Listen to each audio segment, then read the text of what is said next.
What's up everyone, Talon from the Airsoft headquarters here, and welcome back to the channel. Today, we're going to be talking about chest rigs and some of the pros and cons that are associated with those. Now, chest rigs, in the most generic definition that I can find, is going to be a tactical storage device worn typically around your chest. These can be worn in conjunction to plate carriers, which would offer additional protection, or run independently like I have right here. And there's a couple of reasons for that. A chest rig is designed to be way more minimalist. It's going to be super lightweight, super breathable, and offers only the minimal amount of storage space that you would possibly need, making it to where everything's super convenient and you don't have a lot of excess gear on you.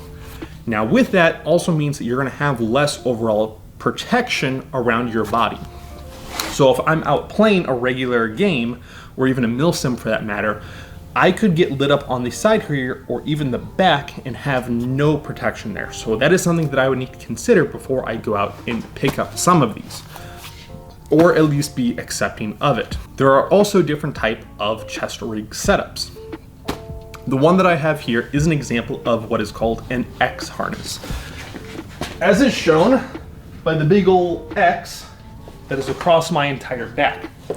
Now with an X harness chest rig, this is going to distribute the bulk or the mass of the rig itself to be worn more tightly around the body. So it's not going to shift and move around you nearly as much. So you can be super minimalist, have everything very streamlined around the most of your body, and be able to be, move around with more force and more energy and not have that gear shift on you.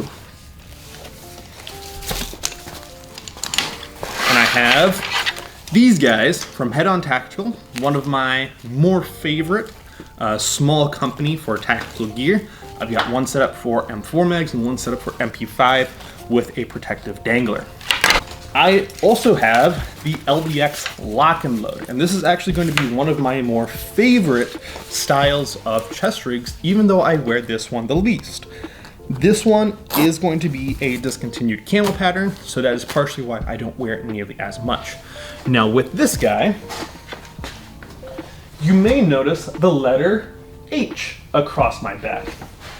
And thusly, this is called an H harness of chest rig. Now an H harness chest rig is going to distribute the weight on the chest rig, distribute the weight more evenly across your shoulders and your back. Obviously you can still cinch it super tight, but as you roll and rock around, that weight is going to shift and move on your body just a little bit more. So that is the differences between an H harness versus an X harness. Now with the LBX lock and load, you can fit way more stuff in the side here. In fact, I think I have a video on the channel of me putting more gear in a LBX lock and load than I did my plate carrier that has a backpack on it. One of the more additional pros to chest rig systems is that with your back free, you can run additional backpacks. So if you're running HPA, maybe you're running a 24-hour milsim, maybe you just want extra BBs, extra water, extra snacks, your tent system, right? You can wear that nicer across your back in a chest rig, and it's not going to be bulked out and super heavy if you're wearing a plate carrier. One of the benefits there as well. Now, I do have this guy, which is a HSGI base with a Head On Tactical backpack panel. So you can run an HPA line, which is going to be a more minimalist setup, so HPA is a more performance-based system for airsoft, but you can run it in a more minimalist backpack from this company. And typically you want a more minimalist backpack because you're not going to be accessing this backpack panel nearly as much. So I have it here on me. Gonna click it into place. And this is going to be a modified H harness because the shoulders still wrap parallel onto my back, so it helps distribute the weight of the carrier. Oops, I've got those buckles backwards. That's the top one, you're the bottom one. So it distributes the weight evenly across my shoulders in a parallel line. Now with this backpack, I also cannot reach it into it super easily. Oh, there, I got it. Now with this backpack system, you won't be able to access your stuff inside of there, so more often I will put stuff inside of there that's going to be more designed for my friends. Extra water, snacks, a BB speed loader, a bottle of BBs, stuff like that, maybe some smoke grenades, something that they can reach into while I'm holding a position, versus all the stuff that I would need readily available would be somewhere on my person or maybe even on my belt here. So that is what we have as far as chest rigs.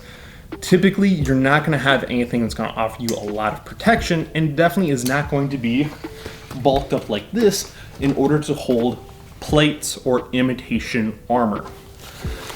So, chest rigs, I enjoy a lot. They're super comfortable, super minimalist, super breathable, so I can move around and do super sneaky stuff with them. They're also just easier in order to associate different tactical equipment inside of your pouches, right? You don't have to go through, typically, unlike this guy, with MOLLE systems in order to attach different type of pouches to.